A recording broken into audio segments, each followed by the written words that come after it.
I'm so nervous. Hi, everyone. This is Andre, and this is episode 11 of the Localization Podcast. Once again, I have to confess and admit that just like every other time, I always have issues. I have a lot of fear, and I think I subconsciously try to delay pressing the record button because I always feel that I'm underprepared, especially this time. I had absolutely no idea what I'm going to talk about.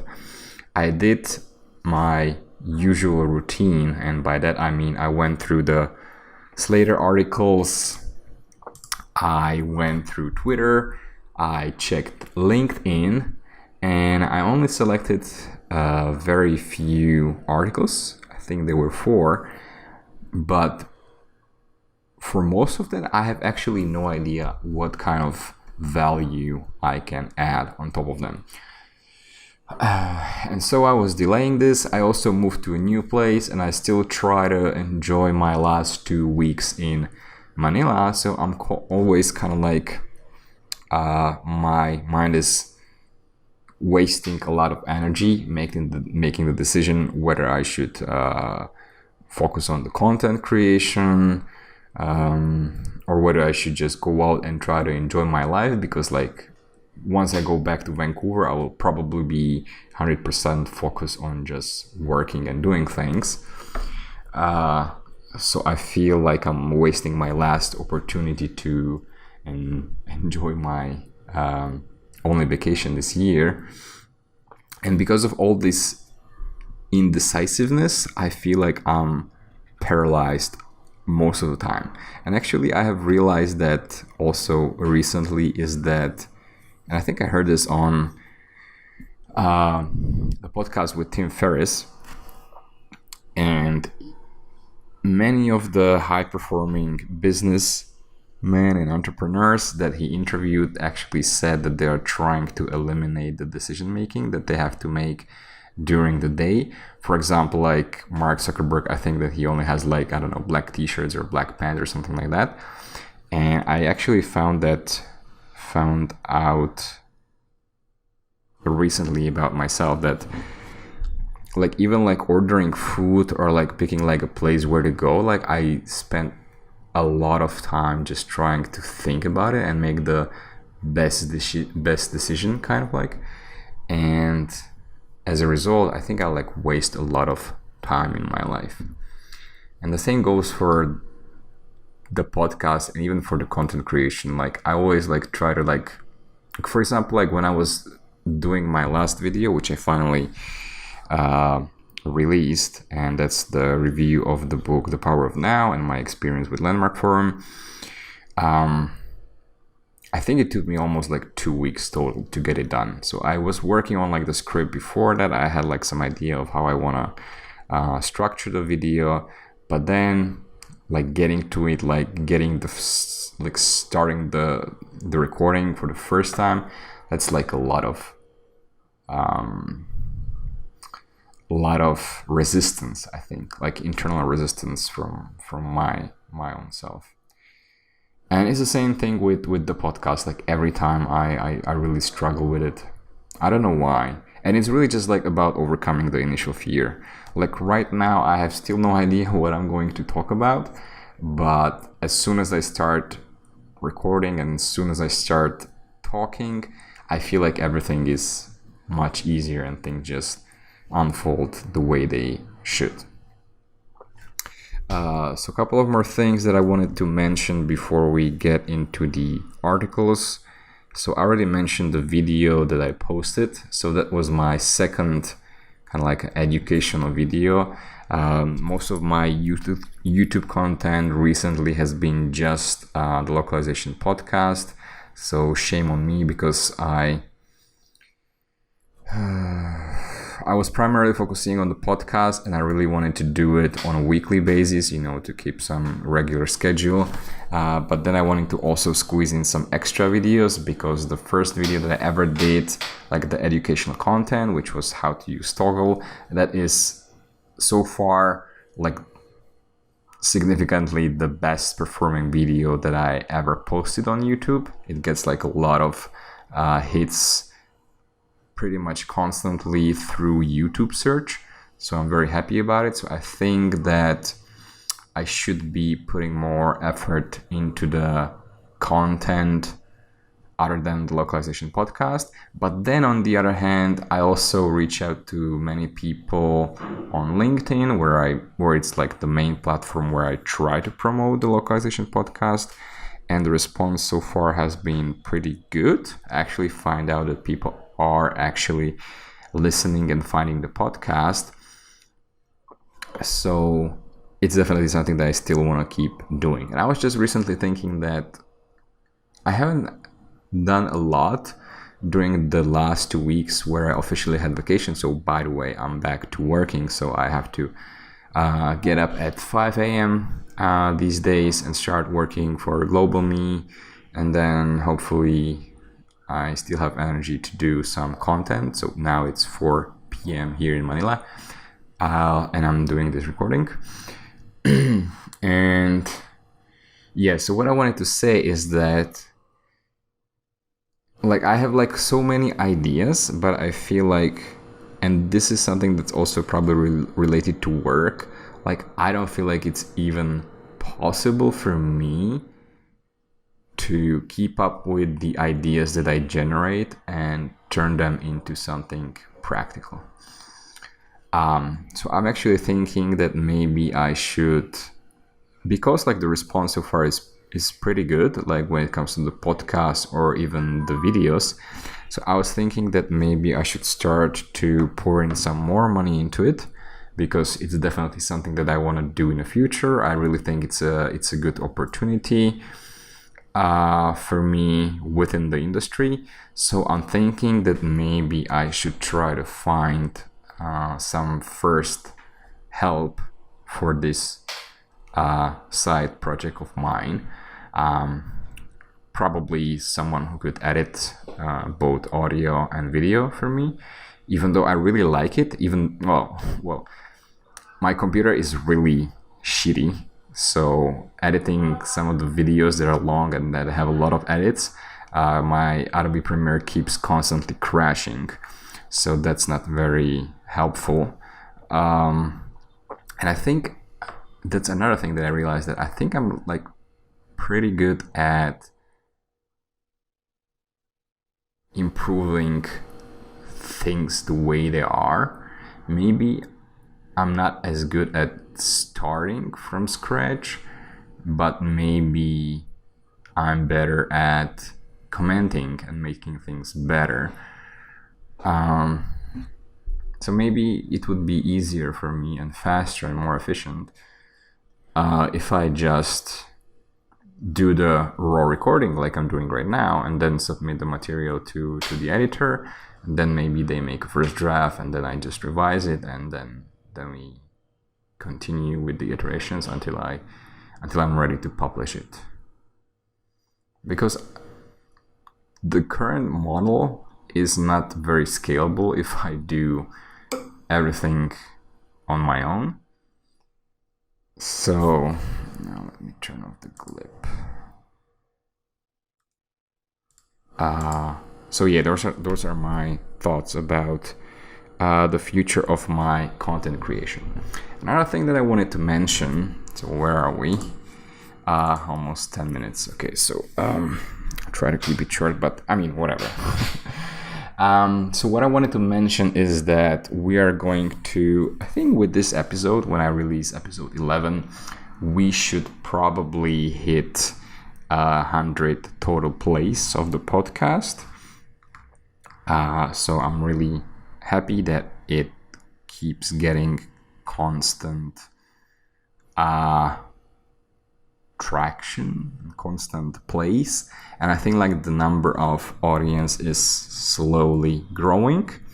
But another thing is that I still do want to keep, I still want to have someone come to the podcast as a guest, and I think it will be much easier for me to work in that format, and it will be probably even more entertaining for people, and hopefully it will be even more practical. Because another thing that I recently realized is, and this was actually based on feedback that I got on LinkedIn when I was promoting one of the episodes, and that person, I think he was like a translator, I think Mario, I forgot his name, I think he was Mario, and he mentioned that something about like practicality, and that's like a really good point, is that I do generate a lot of ideas and thoughts during this podcast when I'm like reading like the latest news from our industry. But what I would ideally like to do is I would actually like to kind of like demonstrate like how the ideas would be executed on real projects. Because I don't want to be just like a guy who like comes up with a theory, because like I think most of my life like I was executioner, and I definitely do value the practical experience over someone who just like reads books and talks a lot. Okay, so those were a couple of announcements. Is there anything else that I wanted to do or say? The usual thing. For those of you who are new, well, if you're new and if you got to this point, then congratulations. Just a warning, this is my solo podcast. So I just talk to myself. I practice speaking without a lot of preparation, and I try to cover the most interesting articles and posts from Slater and across social media in the last week. So with that being said, I think there's one last thing that I wanted to mention. So the last episode, number 10, that was kind of like the, nice round number episode. I think it was one of the worst episodes that I ever did, especially considering how much time I had to spend on editing. So I know that when I first started with the podcast, I really try to minimize the amount of edits. And the last episode like took me a lot of time to edit, because I got stuck with my thoughts and I kept going back and forth, especially when it comes to the first topic, and then I was repeating myself, and I don't know. And I know that when I started, I was more in the mode of like not giving a fuck, like if it's perfect or not. I just try to like remove like long delays, and I try to keep talking. So I think that's what I'm going to do for this episode as well, because again, I'm trying to, well, it's already Tuesday and I should be releasing it today, which definitely won't happen. So hopefully I'll release it on Wednesday. And yeah, how did I even got here talking about this thing? Yeah, okay, so if there are like a lot of weird pauses, I have warned you. This one will be very this one will have very little amount of edits, even for the video. So, and the final disclaimer, because I mentioned in the beginning that like I don't know like what I'll be saying for these articles that I picked. So maybe let's try to do a new thing, and that is that actually I'll try to put on my smoothing voice, and I'll just try to read the articles, and if something comes up in my mind that I could contribute with, I'll say it, and if not, then I'll just read the article. Okay, so here we go. Finally, almost 20 minutes in. That was probably the longest intro. Okay, article number 1. This is from HollywoodReporter.com. How Spain became a case study for the global streaming wars. Netflix may have been the first to crack the key European market with locally produced hit Money Heist, but the streamer is now facing heated competition from the likes of Amazon, HBO, Viacom, and local player Movistar, which are all vying for Spanish talent and content. When Netflix Chief Content Officer Ted Sarandos took the stage at the world premiere of the third season of the streamer's international hit Money Heist in July, he was met with loud cheers and applause from the packed house at Madrid's downtown Callao Cinema. Outside, fans had amassed in front of the theater while ushers, donning red jumpsuits and Salvador Dali masks, as used by the outlaws in the series, managed the foot traffic. It's a great honor to be with you tonight for the world premiere of La Casa de Papel, Sarandos said, pronouncing the Spanish title with an American accent to the delight of the audience. This show is extraordinary. It is from Spain, but viewed all over the world, from Istanbul to Paris, from Rio to Los Angeles. Fans love this show. They cannot wait, they cannot get enough of this infamous band, and they are clamoring for their return. It's true, Money Heist has been one of Netflix's biggest international success stories and its most watched non-English language series ever. It won an international Emmy, and the third season was seen by more than 34 million households in the first 7 days. Its lead actors are now internationally recognized.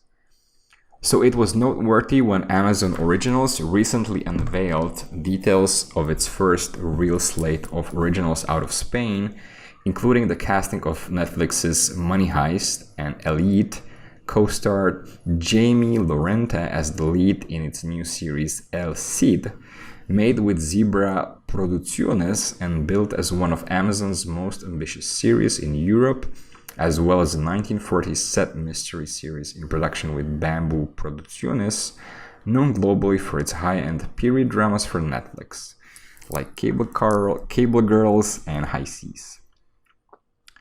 Amazon is banking on Lorente's now global appeal.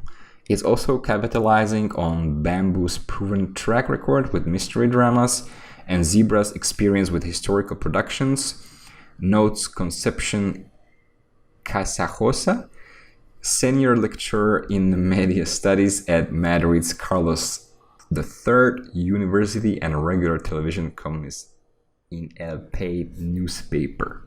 Whoa, I'm so bad at this. The platforms aren't ordering new things. They're ordering productions that Spanish companies have experience in and with good production values considering how cheap they are, she says, calling the Spanish production sector a well-oiled machine. Indeed, many of the companies and people working with Netflix in Spain also work with its competitors. In this relatively small territory, platforms are going head-to-head for projects and talent. Spain is an attractive market for multiple reasons, says Peter Welter Soler, partner in production services outfit Fresco Film, and line producer in Spain on HBO's Game of Thrones and Netflix's Warrior Nun, among others.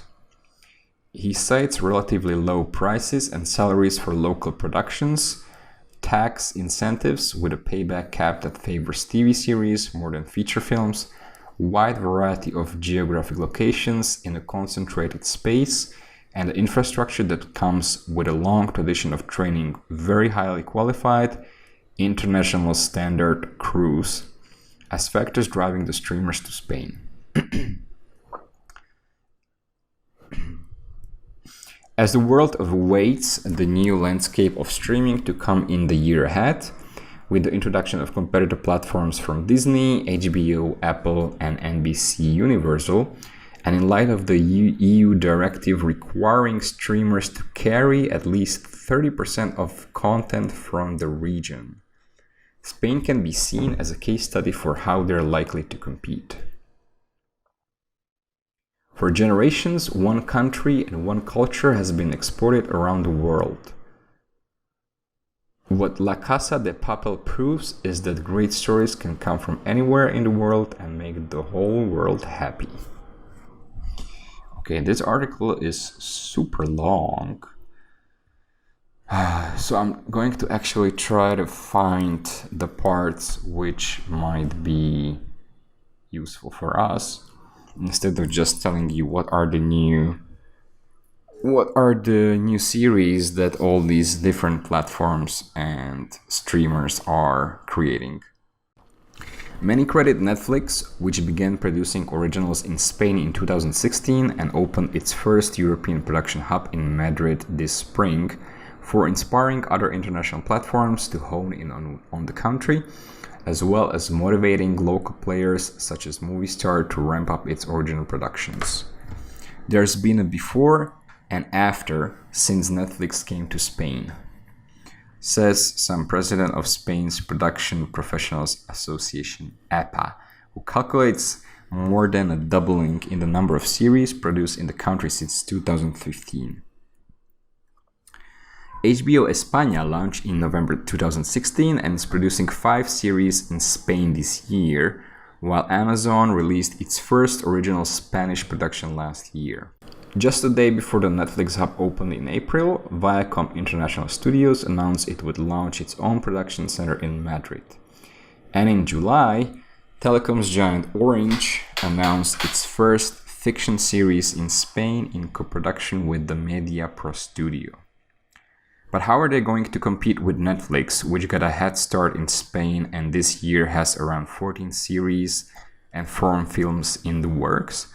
And how will they each attract talent and distinguish their content? Calling this an exploratory period, Casajosa says the platforms are working hard to establish relationships with local producers and filmmakers. If you're a platform and you want to get into Spain and you want to have these relationships, you need to be quick in buying these new series. Because if you wait too long, the series will go to someone else. It's a very competitive situation, she claims.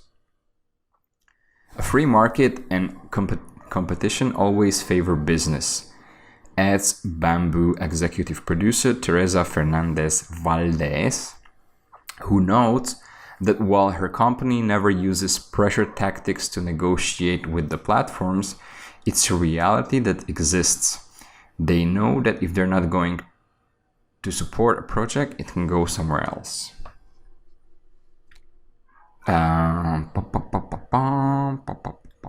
Okay, here we have a list of series that each network, do you call it network? So that is creating. So here we have HBO España, Amazon Originals, Movistar Plus, and Viacom International Studios. Oh, and it's the end of the article. Okay, so I think I got it short. Are there any takeaways that I'm thinking about? And I'm running out of battery again. Fuck. So what are the takeaways? I don't have any takeaways. I think I don't have any takeaways. Article number 2 is from entrepreneur.com and it's titled Spotify has been able to localize content for Indian users. That's a success for us.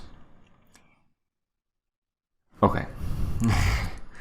Internet has brought the world together, literally and figuratively. Having gained more than 500 million users who are leveraging the power of new media, India has caught the eyes of investors from around the globe.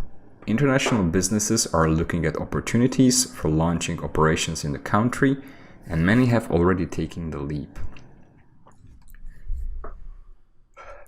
India as a market has evolved over the years.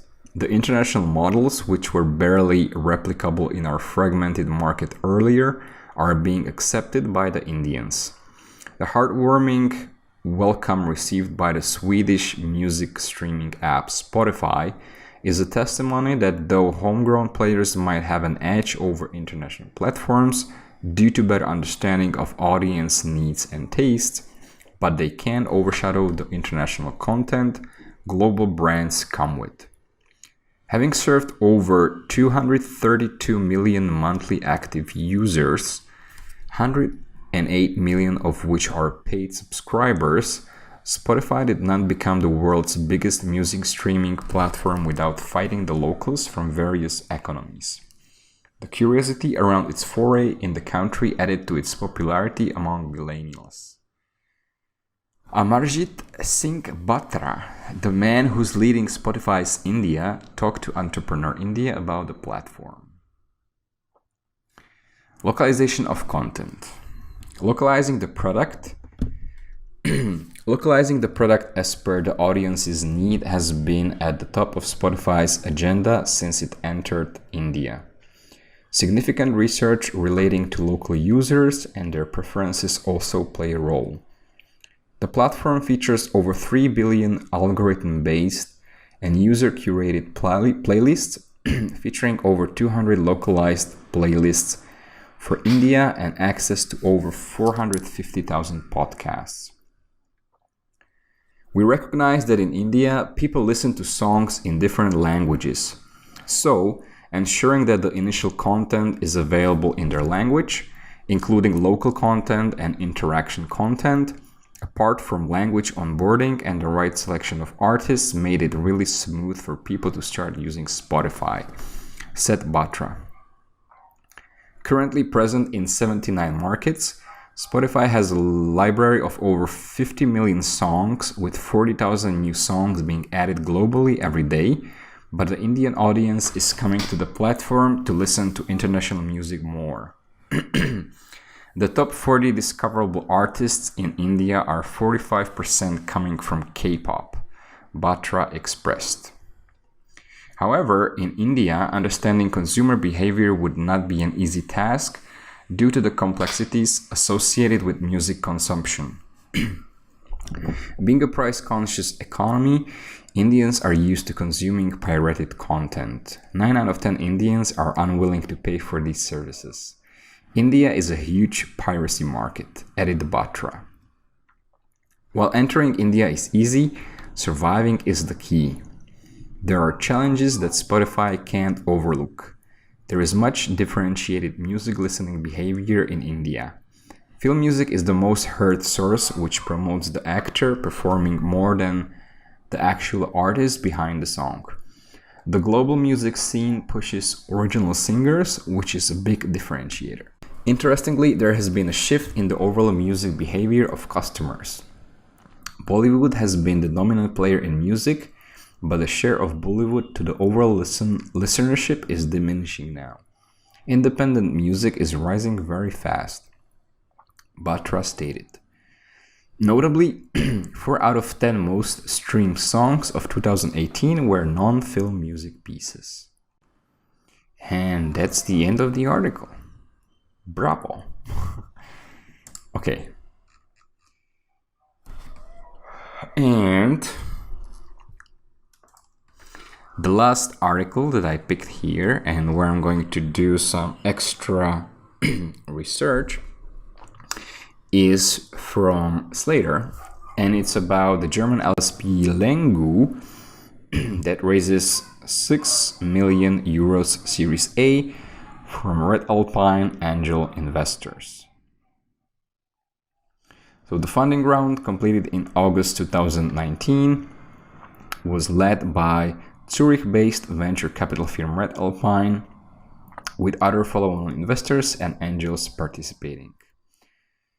Lengoo develops a translation workflow that combines neural machine translation with human post-editing, resembling the operational models of tech-forward LSPs Lilt and Unbabel. The Series A is Lengoo's 4th funding round to date. Lengoo has now raised almost 8 million euros, of which 0.75 million USD came from an EU grant in April 2018. Slater contacted Lengoo co-founder and CEO Christopher Krenzler for comment on the latest funding round. Krenzler declined to disclose the company's current valuation. Lengoo was founded by Christopher Krenzler, CEO, Philip Koch-Büttner, COO, and Alexander Giga, CMO, in 2014. Prior to Lengoo, Krenzler was working for a big US consultancy as a localization manager and witnessed firsthand how the translation industry was, and in big parts still is, highly inefficient, he said. Looking to eliminate efficiencies, Lengoo's original offering centered around automating project management tasks through an online platform. Hey, that sounds familiar. The company then introduced machine learning for smart outsourcing. Although Lengoo was founded before the advent of neural machine translation, the company quickly integrated it once it became available. Having completed our first financing round, we shifted to an AI-first strategy, automating the translation process itself. We started developing NMT technology in 2016 and received an EU grant to turn NMT fit to perform expert-level translations in 2018. Lengoo's proprietary platform is now geared toward streamlining the post-editing workflow. Yet Krenzler believes that post-editing of neural machine translated output is just a transition phase, speculating that the future of translation will see true interaction between humans and machines and move way past a sequential process where one part completes one step and the second performs another. Lengoo focuses on traditional B2B enterprise selling, said Krenzler, and the company has made inroads into this customer base in Europe. No mean feat, since B2B customers are often loyal to incumbent providers. One upside to this market is that Lengoo's B2B customers all have a professional translation process in place, and hence can provide us with their past translations in a structured way. Lengoo is then able to use the vast amount of data contained in customers' translation memories to train their machine translation engines. According to Krenzler, the fragmented Germany market is the perfect market to start a language company, and its location offers a great opportunity for rapid growth.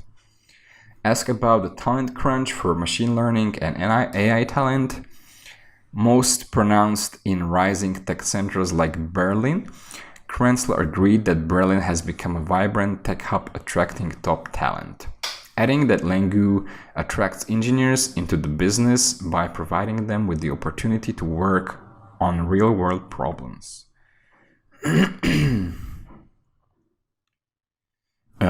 What else do we have? Here we have a list of angel investors. Okay, the final thing is Lengoo. Lengoo plans to invest the funds raised in scaling our enterprise sales team to handle the great demand, Krenzler said. They also plan to add features to the platform and to continue research into machine translation. Okay, so here comes my creative input. And for those of you listening, I'm just going to look at the website of Lengoo and see how it goes. So, okay. First impression is kind of okay. Their value proposition is it's the future of translation. Expert translations up to 50% cheaper and 3 times faster thanks to revolutionary technology. So their customers include Michelin, Sta Travel, 1&1, Coop, Hallhuber, and Finanzen.net. So looks mainly like German clients. They have some ISO. That's boring for me. Translations by experts for experts. Teams of certified linguists and native speakers specializing in a variety of fields translate documents within their areas of expertise. with creativity and intuitive feel for culture and nuance. Okay. So, expert linguists and AI working hand in hand. We pair our expert translators with custom-trained neural translation networks for every one of our clients. Through this process, we achieve higher quality, better consistency, shorter turnaround times, and lower effective costs. All we need to get started is your previous translation data. So here they have a nice small animation which basically describes the process. And it starts with uploading the source file. Then they train your network. Then you get instant translation by your network. And that is then proofread by a linguist. And then you download the target files. So nothing special. Okay, I think that's it. Yeah. So this is, I think I beat my last episode that I did last week, because this, I thought that was the worst one, but maybe this one is even worse because here I haven't provided almost any value. I think pretty much no value. So let's just consider this as a big experiment. If I could do podcast that would be just me reading the news. So I'll need to play with the filters so that my voice sounds super great. I'm not sure how I'll achieve that. Anyway, that's gonna be it for episode 11. If you got to this point, I appreciate your time very much. And hopefully, maybe there's a chance that the next episode might be an interview with someone. I have a few people kind of like lined up. We just need to actually set a proper date and then get to it. So I hope that will happen soon. And also I want to just mention briefly that I applied for LinkedIn live streaming. So LinkedIn is starting with live streaming, which would be perfect for me. I wanted to live stream before. I tried to live stream the last recording on Twitter. I don't know why I didn't do it this time. So yeah, if it's a new thing, I'll definitely wanna try to utilize it in a certain way. Well, maybe like if I do the interviews for the podcast, I could live stream that, and maybe we could take some actions.